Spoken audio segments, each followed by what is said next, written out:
अपने समय का विश्व प्रसिद्ध नालंदा विश्वविद्यालय पर 3 बार आक्रमण हुआ, परंतु सबसे विनाशकारी आक्रमण 1193 ईस्वी में बख्तियार खिलजी के द्वारा हुआ था। परिणाम स्वरूप सबसे प्राचीन नालंदा विश्वविद्यालय जलकर नष्ट हो गया। इस विश्वविद्यालय को क्यों जलाया गया, इसके पीछे के कारण को जानेंगे। इससे पहले जो इस चैनल में नए हैं, कृपया करके इस चैनल को सब्सक्राइब करें और वीडियो अच्छा लगे तो इसे लाइक और शेयर जरूर करें। चलिए आते हैं मेन टॉपिक पे। दुनिया का सबसे पुराना विश्वविद्यालय में से एक नालंदा विश्वविद्यालय प्राचीन भारत में उच्च शिक्षा का सर्वाधिक महत्वपूर्ण और विश्वविख्यात केंद्र था, जिसकी स्थापना 5वीं शताब्दी में गुप्त वंश के शासक सम्राट कुमार गुप्त ने की थी। यह विश्व का प्रथम पूर्णतः आवासीय विश्वविद्यालय था और उस समय इसमें तकरीबन 10,000 विद्यार्थी और लगभग 2,000 अध्यापक थे। यहाँ पढ़ने के लिए विद्यार्थी भारत से ही नहीं बल्कि कोरिया, जापान, चीन, तिब्बत, इंडोनेशिया, फारस और तुर्की से भी आते थे।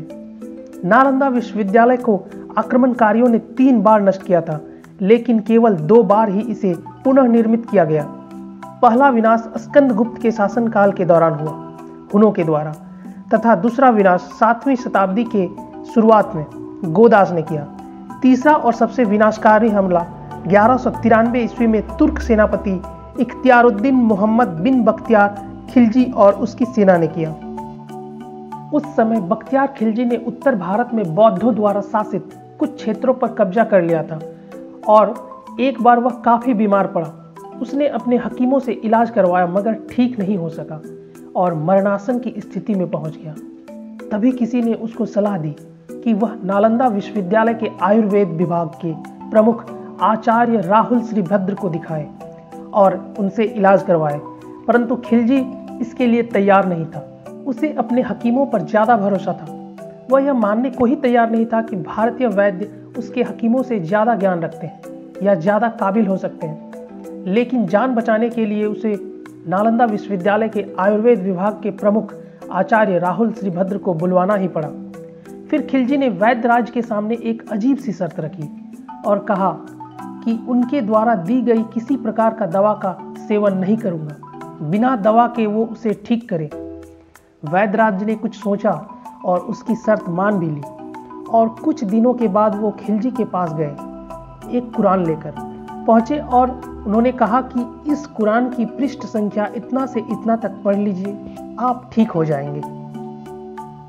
खिलजी ने वैद्यराज के बताए अनुसार कुरान को पढ़ा और ठीक हो गया। ऐसा कहा जाता है कि राहुल श्रीभद्र ने कुरान के कुछ पन्नों पर एक दवा का लेप लगा दिया था।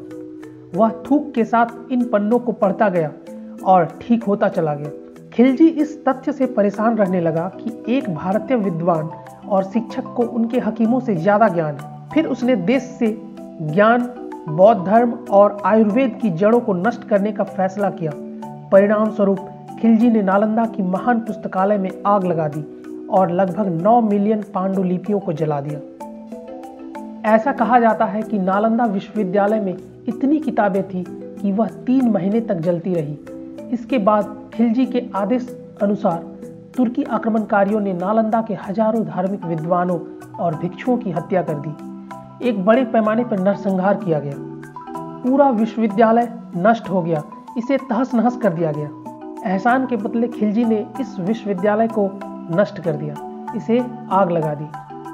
ये थी नालंदा विश्वविद्यालय की विनाश की कहानी, किस तरह से इसे खिलजी द्वारा विनाश किया गया। अगर यह कहानी आपको अच्छा लगे तो इस चैनल को सब्सक्राइब करें, लाइक करें और ज़्यादा से ज़्यादा शेयर करें। चलिए मिलते हैं अगले वीडियो में, तब तक के लिए जय हिंद, नमस्कार।